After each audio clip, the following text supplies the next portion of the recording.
Si j'identifie l'homme qui me calomnie et je décide d'aller le confronter. Ceux qui à une époque par exemple ont expliqué que je me maquillais ici. Bismillahirrahmanirrahim, assalamu alaikum wa rahmatullahi wa barakatuh. Bonjour à toutes et à tous, j'ai été calomnié.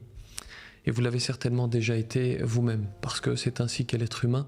Il commet le péché, dont le péché de la calomnie, et on en fait parfois les frais. Dans mon cas, j'ai pu identifier le calomniateur et j'ai décidé d'aller le confronter. Au bout de quelques minutes de discussion, le frère regrette et il me demande pardon. C'est une bonne chose, alhamdoulilah, mais il y a un problème. Et pour qu'il comprenne le problème, je lui raconte une petite histoire, une petite sagesse que je vais vous raconter. C'est un homme qui passe son temps à en calomnier un autre. Tous les jours, il ravive la flamme de la calomnie. Et avec le temps passant, il se rend compte de la faute qu'il commet, de la grande faute qu'il commet, il regrette, et il décide d'aller solliciter le pardon de la victime, le pardon du calomnier. Et donc il lui dit « Je te demande pardon ». Cet homme, la victime, lui dit « D'accord, je te pardonne, mais à deux conditions. » Écoutez bien, il lui dit « Première condition, tu vas prendre ces deux oreillers, tu les ouvres, tu prends toutes les plumes qu'ils contiennent, les deux oreillers, tu prends toutes les plumes et tu les répands partout dans le village. D'accord ? Et quand tu auras fini cela, tu reviens me voir et je te donnerai la deuxième condition. » Bon, il est perplexe, il ne comprend pas, mais il s'exécute, il souhaite le pardon, donc il prend les deux oreillers, il les ouvre, il prend les plumes et il les répand partout dans les rues de la ville. Il revient voir cet homme, il revient voir la victime, le calomnier, et lui dit voilà, j'ai rempli la première condition, est-ce que je peux savoir quelle est la deuxième? Il lui dit ok, voici la deuxième. Si tu arrives à retrouver et à ramasser toutes les plumes que tu as répandues, alors je te pardonne.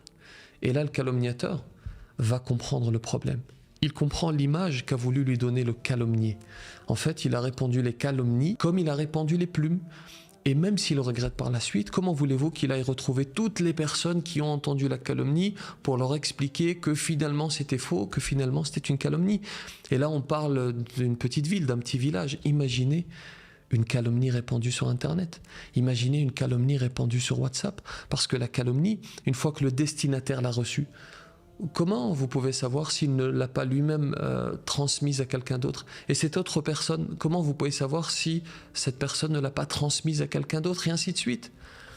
Ceux qui à une époque, par exemple, ont expliqué que je me maquillais ici, comment ils peuvent retrouver toutes les personnes à qui ils ont transmis cette calomnie pour leur dire attention, pardon, ce sont des cernes, c'est pas du maquillage, ce sont des cernes certes très marquées, mais c'est pas du maquillage. Comment? Allah subhanahu wa ta'ala dit dans le Coran Ya ayyuhalladhina amanu in ja'akum fasiqun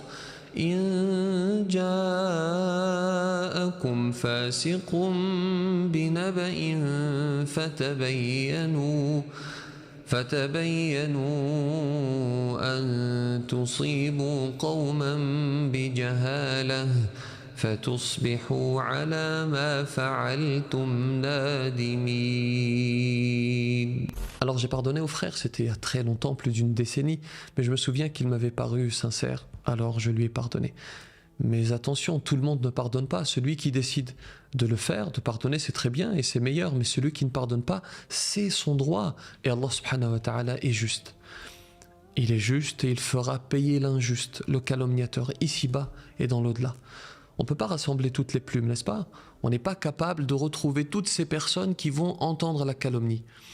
Alors préservons notre langue. Alors tant qu'on le peut, et je commence par moi-même, parce que je suis le premier à pécher, tant qu'on le peut, préservons-nous, qu'Allah subhanahu wa ta'ala nous accorde de nous éloigner de la calomnie et qu'il nous éloigne des calomniateurs. Je vous remercie pour votre attention. N'oubliez pas, barakallahu fikoum, de prendre 2 minutes pour le lycée Averroès. Je vous en suis infiniment reconnaissant parce qu'à chaque fois vous avez été au rendez-vous. Qu'Allah accepte notre don, nos dons et notre jeûne. Que la paix soit sur vous.